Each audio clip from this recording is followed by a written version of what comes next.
Hey.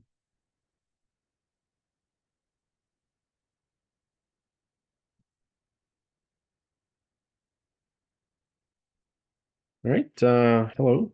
Um, this is going to be a short video. I'm just promoting today my new book, which is out.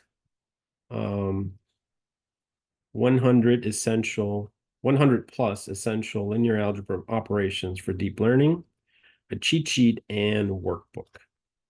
Okay, so this is it's published on June 2nd. This is my latest book. So you can see that it's actually a problem set book based on my other book, Deep Learning Algorithms in PyTorch, from GPTs to MLPs, second edition. So the second edition is more of a traditional deep learning book, as you might find other books. But I created this book as a problem set book. So really something that's not available so much in machine learning and deep learning. But I was kind of, coming from the engineering side. You're used to having problem sets of linear algebra and calculus. So this time around, I decided to put together a set of problems uh, that are related to deep learning. And mainly a lot of these are linear algebra problems, but just within the scope of deep learning. So it's something that I've always wanted to do.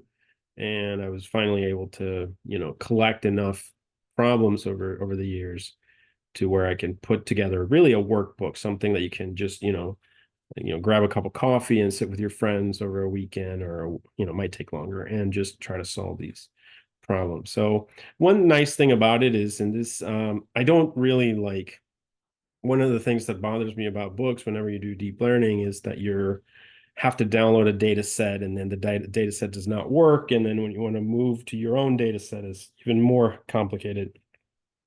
In this one, I'm actually, you don't really download data sets. Most of the data is created randomly. You just need the shapes. And then because the whole point of the book is to show you all the operations um, associated with the different algorithms like, GPTs, transformers, attention, linear projections, CNNs, etc. So that's kind of one of the things I really like about it is it removes a lot of that frustrating aspect of it.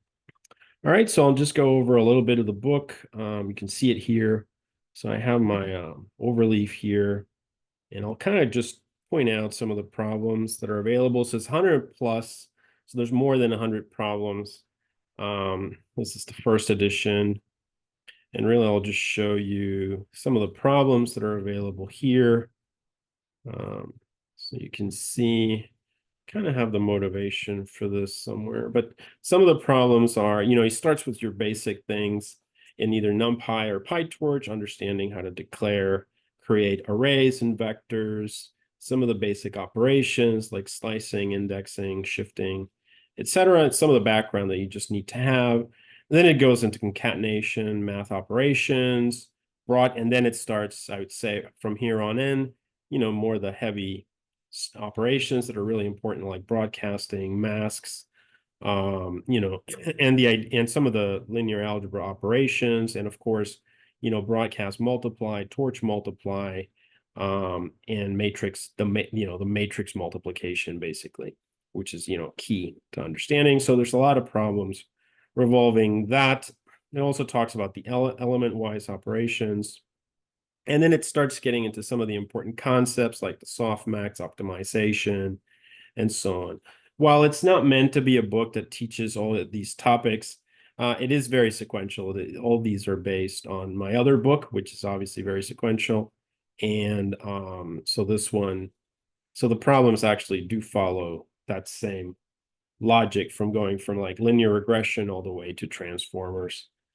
You can see here it starts getting into, linear regression, um, the theory and intuition of logistic regression, but all of these are as they relate to, problems basically in operations, semantic vector spaces, word embeddings, and then it starts getting into some of the problems related to RNNs, CNNs, GANs, tokenization, And then, of course, transformers, which transformers is a very, it uses linear algebra operations, broadcasting heavily, I think. And so it's very, really important to master those techniques if you ever want to tackle these algorithms from scratch. The problems are very sequential, and of course, unless you're very experienced in them, it's probably a good idea to start from problem 1 and go all the way to problem 109. So you can see it leads into the attention mechanism,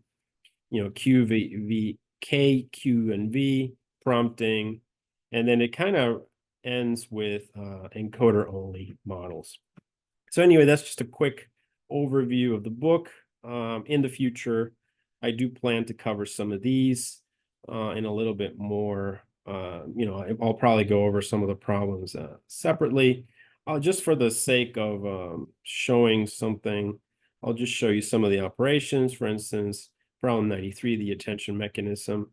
So you can see it gives a little bit of the background of how things work, and then basically it provides a problem. So you can see you got some operations here, starting with, you have some kind of an embedding that you're going to convert into the key, Q, and values. You have an X, and you need to matrix multiply it, basically.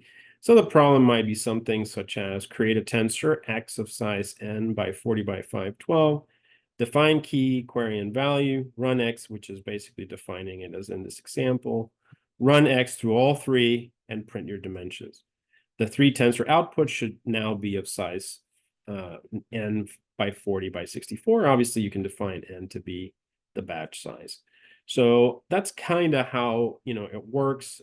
These are some of the problems, and the problems do get a little bit more difficult as you progress. But it's got some of the from the basic operations of a linear equation, basically, all the way to more advanced operations. All right, so anyway, that's just a quick just discussion of the book.